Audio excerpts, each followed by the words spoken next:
أحمد الله حمدا حمدا وأشكره شكرا شكرا على نعمه وفضله وكرمه وتوفيقه وامتنانه.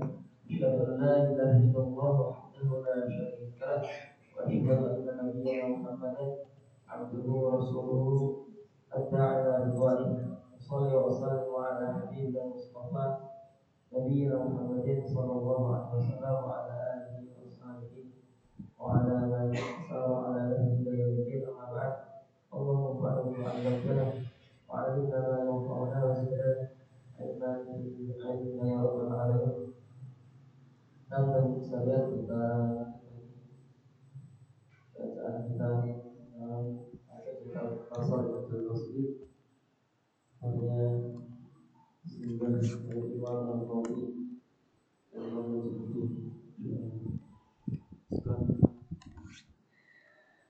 Ibnu Qudamah Al-Maqdisi yang semoga Allah merahmatinya dengan rahmat yang luas dan menjadikan ilmunya manfaat untuk kita semuanya, amin ya rabbal alamin. Sekarang beliau kasih tahu kepada kita semuanya fa'ala alimi watifatan. Nah, bagi orang alim itu dia punya dua tugas atau orang yang diambil ilmunya begitu. Terkait masalah masalah dosa. Ihdahuma, salah satu dari keduanya, tarkudz dzambi, dia harus meninggalkan dosa. Nah, jadi memang seorang ulama itu nggak boleh melakukan dosa. Bahasanya tuh, tapi kok dia kok misalnya bablasan gitu atau bagaimana melakukan dosa, maka dia harus melakukan ikhfa'uhu idza atahu.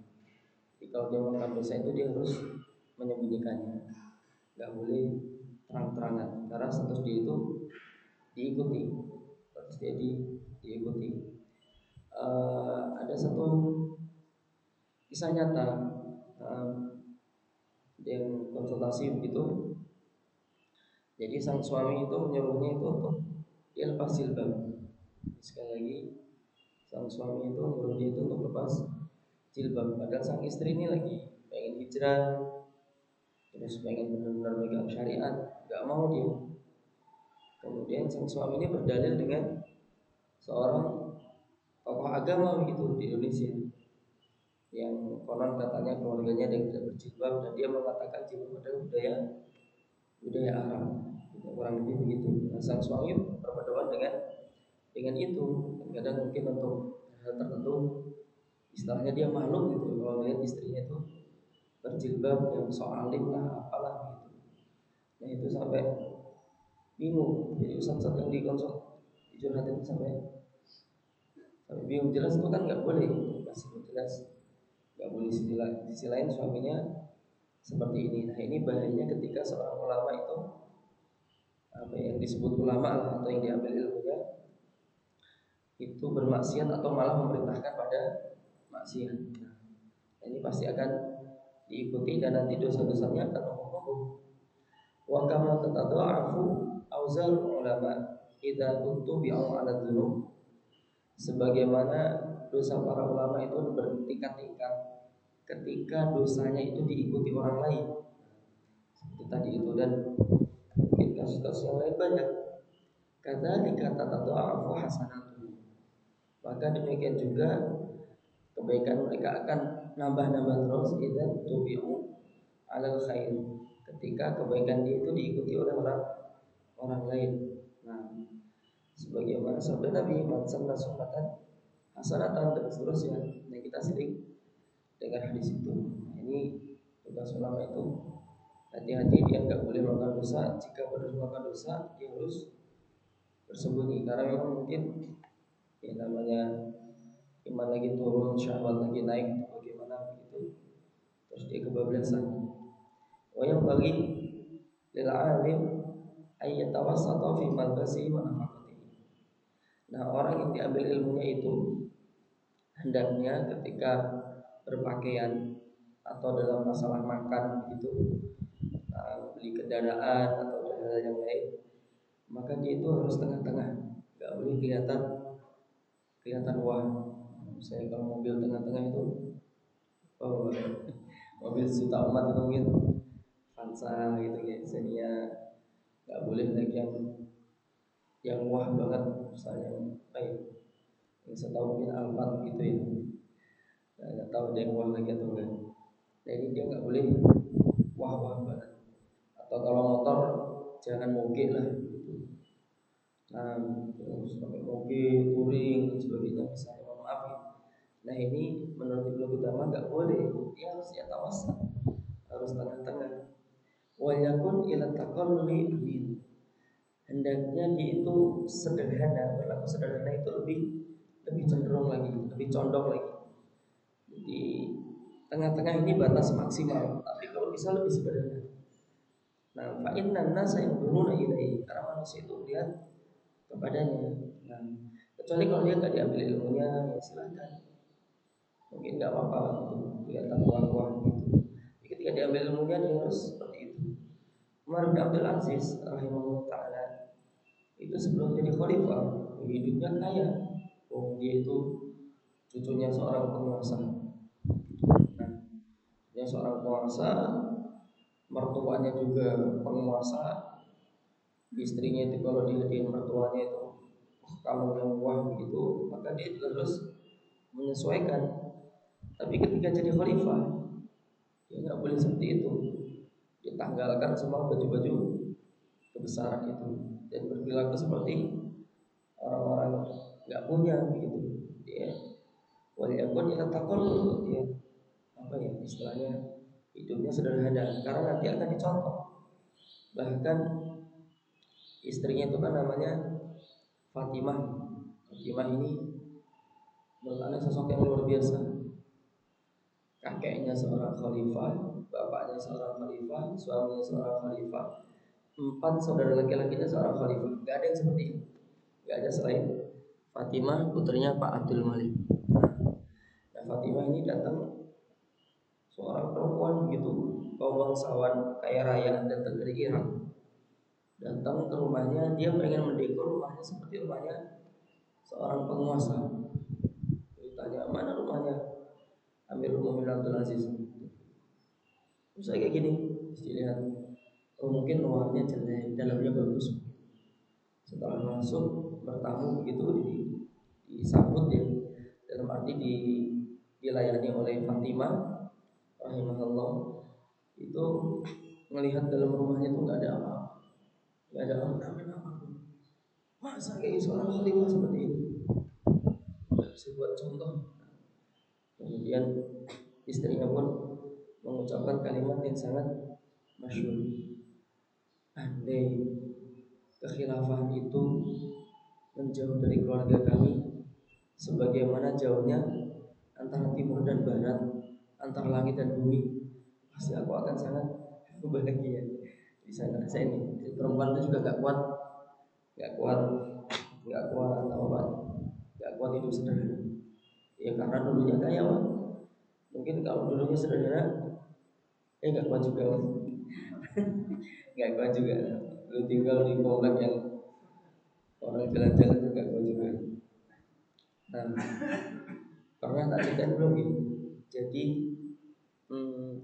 cucu muridnya Ibnu Hajar Al Asqalani itu namanya Ibnu Hajar Al Haytami. Nah, muridnya Zakir Al Ansori, gurunya Ahmad Zainuddin Al Albani. Nah, Ibnu Hajar Al Haytami ini memang ulama top dari kalangan Syafi'iyah. Dia satu zaman dengan Al Imam Ar-Ramli juga. Nah, singkat cerita, ulama itu kan biasanya miskin gitu. Biasanya miskin. Saat itu tahun menginjak awal 1000 Hijriah, itu sudah ada arisan zaman itu. Jadi istrinya itu ikut sosialita gitu istilahnya, mak-mak arisan gitu. Dan kadang kan pamer gitu kan, Pak. Iya gak semuanya ya, perhiasan orang-orang gitu. Dulu waktu istilahnya tinggal di satu tempat begitu, jadi lebar-lebar diceritain kemana-mana. Jadi pulang ke rumah si ibu itu tuh gitu, dompetnya dibuka, seratus ngomong. Masih ingat ya, gila-gila. Padahal harusnya cuma 20 ribuan. Tapi yang keluar perhiasannya ini keluar semua. Nah, istrinya Ibnu Hajar itu melihat begitu, gak kuat ya, ngomong sama suaminya, ya memang harus ngomong sekali, ngomong siapa lagi, minta diberikan emas, minta ini, minta ini, minta ini. Suaminya nasihatin, sabar, sebentar juga sabar. Oh, nasihatnya begitu aja. Tapi tiap hari istrinya ngomong begitu. Akhirnya nggak tahan nih, dibawa ke belakang, ke sumur. Sumur biasanya di belakang rumah zaman dulu kan ada sumur. Bawa ke sumur, terus kira-kira apa yang terjadi Pak? Nggak mungkin dilempar lagi. Hanya lama, terus dia ngambil air begitu, nimbak begitu, begitu ditarik, ember itu isinya emas semua. Yang cerita itu sekarang dulu saya mau di Libya, isinya emas semua. Dikasihkan dia, kamu ambil satu aja kita cerai, dah ambil semua kita cerai. Takut istri, istri seorang ulama itu harus siap siap miskin. Nah, lebih sekarang nggak usah dibahas. Siap miskin, akhirnya takut istrinya, terus nggak mau ngambil, terus dikembalikan lagi ke sumur, lagi ke sumur. Itu namanya karomah. Itu kalau kita kerek lagi ya nggak ada apa-apanya Pak. Nah, karomah, karomah yang orang soleh itu kan ya muncul sekali begitu, saking jengkel. Tapi lanjut lagi, wayang bakhilah walihtirasu mimma yuqtadar fihi. Hendaknya dia hati-hati terkait hal yang kira-kira bakal dicontoh. Terkait hal yang bakal dicontoh. Dulu ada punya teman itu, dia memang stylish begitu. Jadi kalau naik angkot, naik apa begitu, melihat orang pakai baju koko itu diamati, di padu ini, padu ini, padu ini. Nanti ditiru sama dia. Nah, terlebih lagi seorang ulama dia harus hati-hati karena nanti disontoh. Fa innahu ma tatarahhasu fi dukhul ala salatin wa jamil hitam fakada bihi khairuhu, fakada bihi khairuhu. Kapan dia terlalu bermudah-mudahan untuk datang ke penguasaan, terus kemudian dia mengumpulkan al-hitam itu runtuhan, tapi maksudnya mengumpulkan harta. Saya mengumpulkan harta, nanti orang lain akan mengikuti. Dan aib bagi seorang ulama itu mendekat ke penguasa. Tapi kalau dibalik penguasa mendekat ke ulama, itu bagus, itu bagus. Nah, tapi kalau dibalik tidak bagus. Dan ulama penguasa itu sifat fitrahnya ya, semua penguasa dimanapun di zaman apapun, dia itu segan sama ulama, dia itu segan sama ulama. Kapan dia nggak segan sama ulama? Ada yang bisa jawab? Masya Allah, barakallahu ini. Ya betul. Ketika si ulama ini mendekat ke penguasa, dia mulai doyan duit. Nanti ulamanya, kok doyan duit langsung. Ya kemudian dia nggak jadi senang dengan ulama. Gitu. Nah, hati-hati di zaman sekarang. Nah, nggak tahu sudah seperti itu atau belum. Tapi kalau sudah seperti itu, tanda-tanda sebuah negeri itu bakal rusak. Kalau sudah ulama sudah senang dekat ke penguasa, itu tanda-tanda rusak. Nah, kecuali kalau penguasanya mendekat lagi.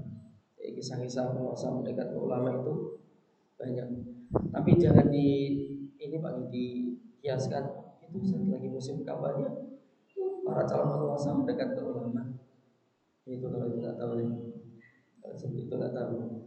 Karena al-ithmu alaih, maka dosa itu akan jatuh ke si ulama itu. Masya Allah. Nanti harus hati-hati. Warubbama salimah wa fi mungkin dia selamat mendekat ke ulama, itu dia selamat, agamanya tidak rusak. Walam yafahamu kaifiyata salamatihi. Tapi orang-orang awam itu nggak paham bagaimana caranya selamat mendekat ke penguasa. Masya Allah. Nah ini hati-hati. Tapi lanjut lagi, ya, tapi alhamdulillah kita aman Pak. Kita bukan ulama, jadi kalau mendekat mungkin nggak apa-apa. Kalau orang-orang kayak kita yang mendekat ke penguasa itu kan palingan ngajuin proposal kan Pak. Ngajuin proposal. Dulu itu teman-teman ada kerjanya begitu, ngajuin proposal, bikin kegiatan apa gitu. Jadi cerita nih mau bikin daurah begitu, teman-teman Libya kan bikin daurah untuk, kan kita dulu ada ya pasti di kampus-kampus lain sama Pak. Jadi ya, mahasiswa dari Jawa Tengah itu ada dari Jawa Tengah juga. Nanti Jawa Timur ada dari setiap provinsi lah, itu ada perkumpulannya, terus kumpulin adik-adik kelas ya, pemuda-pemuda Jawa Tengah yang pengen masuk Libya, nanti kita training. Dan biasanya ada orang seperti itu bayarnya murah gitu. Karena sebagian yang menanggung panitia, ya kita gini mahasiswa itu. Nah kita duitnya dari mana? Ya menggalang dana gitu. Datang ke kantor pemerintahan ini, pemerintahan ini, pemerintahan ini. Gitu. Dan seringnya nggak dapat, seringnya nggak dapat. Pernah pernah itu ada teman itu bagian penggalangan dana, stres banget, nggak dapat duit. Padahal daurah bentar lagi diadakan gitu, dipindah-pindah dari pesantren ini, pesantren ini, pesantren ini. Nah sehingga cerita yang bagian penggalangan dana itu kan bingung dia akhirnya lari ke pabrik rokok. Ini ada teman yang begitu ambil dari situ, kan yang ngadain daurah itu ya namanya Libya itu kayak kampus pada umumnya. Mohon maaf ya, ada yang kenceng gitu kan teman-teman saya, masya Allah kenceng, ada yang sedikit longgar, ada yang parah juga Pak. Terus dia ya tak tahu dia barang haram itu, tahu dia ambil dari rokok, terus kan disuruh masang sepatu, pasang sebentar foto ketika, terus kemudian ngomong kan, jangan bilang orang lain gitu ya, kalau ini dari rokok. Jadi bilang yang lain garam, teman-teman sama cek ya, masya Allah bagus. Jadi ya kadang kadang gitu Pak, terpaksa bagian penggalangan dana kan stres ya kadang. Nah, tapi ada juga pesantren yang kita hinggapi itu dia membiayai semuanya. Jarang pesantren yang kaya begitu, dia membiayai semuanya. Karena Afan dulu masuk Libya itu susah. Sepinter apapun kalau nggak tahu format tes ujiannya itu bisa gagal. Dulu ada punya kelas pinter-pinter gagal.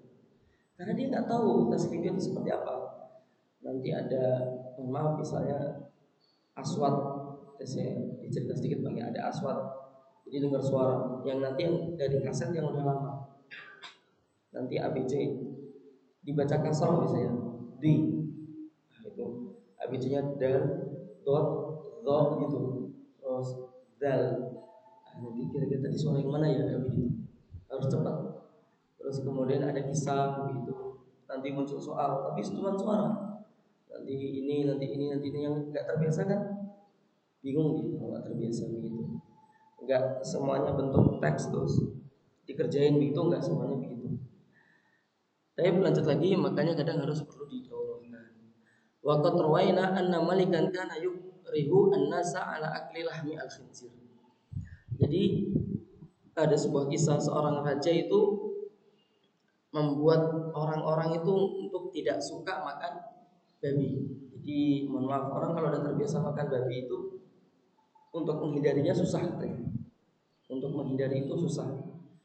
Dulu ketika anak dikirim Departemen Agama di mana itu Mentawai itu orang-orang Islam tuh masih makan babi.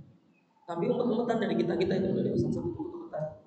Jadi kalau ada orang-orang non Muslim pesta begitu makan babi, dia pengen ikut makan babi. Nah, orang kadang untuk meninggalkan tradisi lama itu.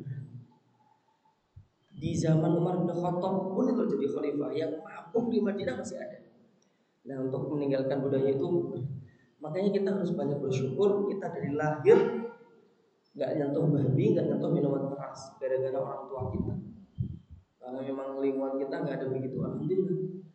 Nah ini seorang penguasa itu pengen menghilangkan budaya makan babi, dia berhenti gitu, tapi dipaksa begitu.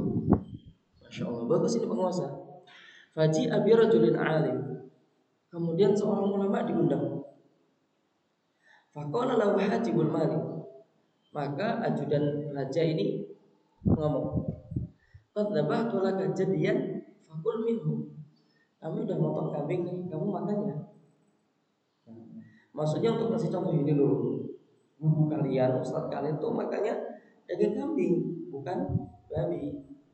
Falamma dakhala, ketika dia mendekat, qaruba ilaihi.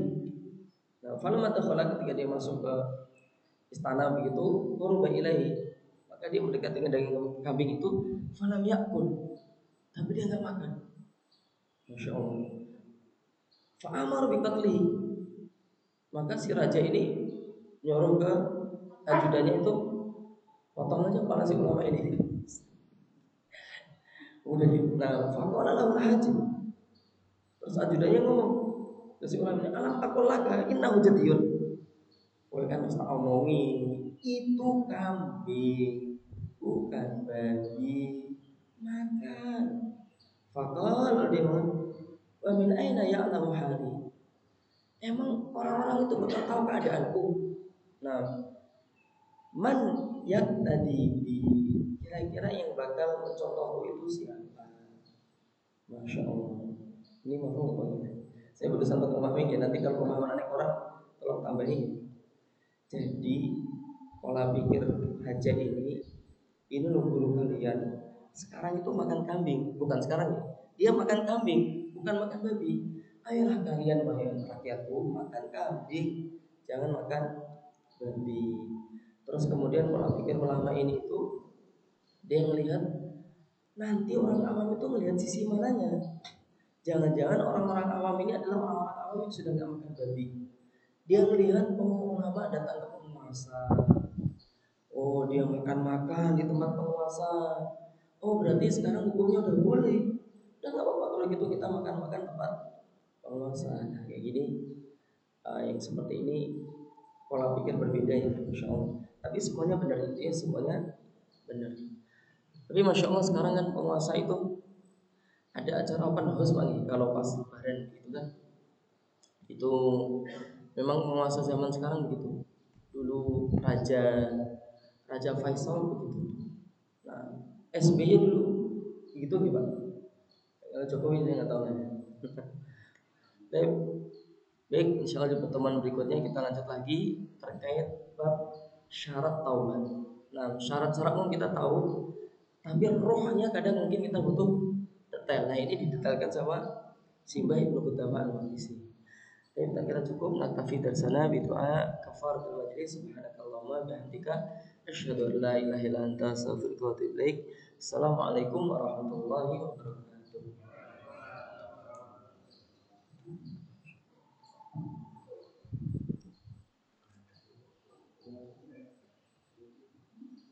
Mas, ya,